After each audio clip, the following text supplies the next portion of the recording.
Toontrack Music updates Superior Drummer to version 3.2.8. Welcome to Music Gears, where we bring you the latest info on new music instruments, software, and other gear from around the world. Toontrack has updated Superior Drummer to version 3.2.8, featuring the following bug fixes. General.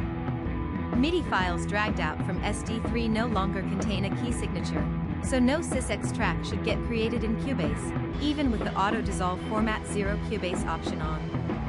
Controlling a knob or slider using MIDI Learn, it is now possible to set the value to exactly 25%, 50%, and 75% instead of just very close to those values. Alternate hits on stacked instruments made the instrument become muted after saving and loading a project. In projects with this issue, saved with version 3.2.5-3.2.7, the alternate hits option needs to be manually disabled on the affected stacked instrument, or the stack should be recreated. Canceling the saving/naming of a new MIDI Learn preset would cause a crash. Fixed a potential crash involving changing certain mic parameters after having replaced an instrument. Song track. MIDI dragged from the song track did not include any time signature changes. Dragging an external MIDI file to an empty song track did not change the main tempo of the song track. There were cases when dragging an external MIDI file to the track did not trigger a dialogue about importing tempo or time signature when it should have, when the tempos or time signatures differed in certain ways. Import time signatures from MIDI file did not update the main time signature display. Pasting or removing sections in the time signature editor did not update the main time signature display. Going to edit tempo or edit time signatures with minimized song tracks would only properly unminimize the current song track, so closing the editor and switching to another track would show that track in a bad state.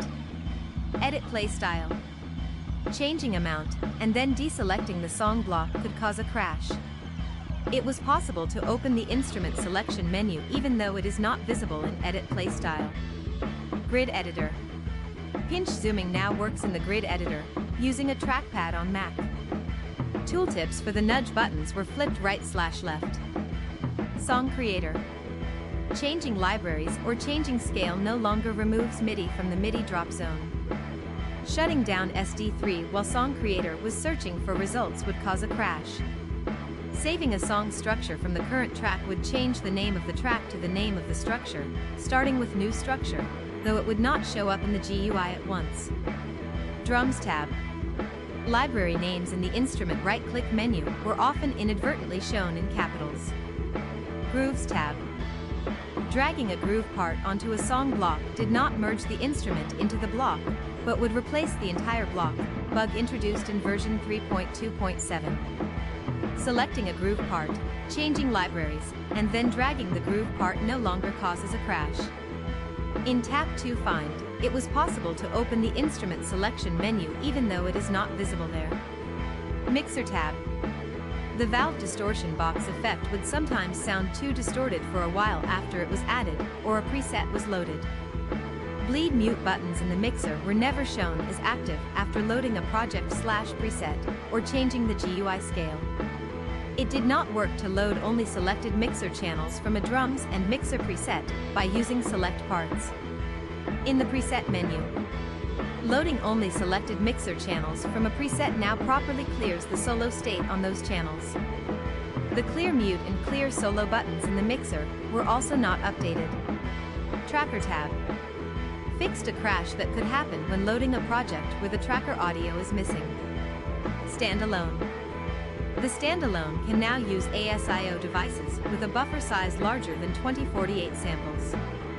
Read more at www.toontrack.com. Please like this video if you found it helpful, and if you'd like to stay informed on the latest in music gear releases and limited time discount offers, please subscribe. Thanks for watching.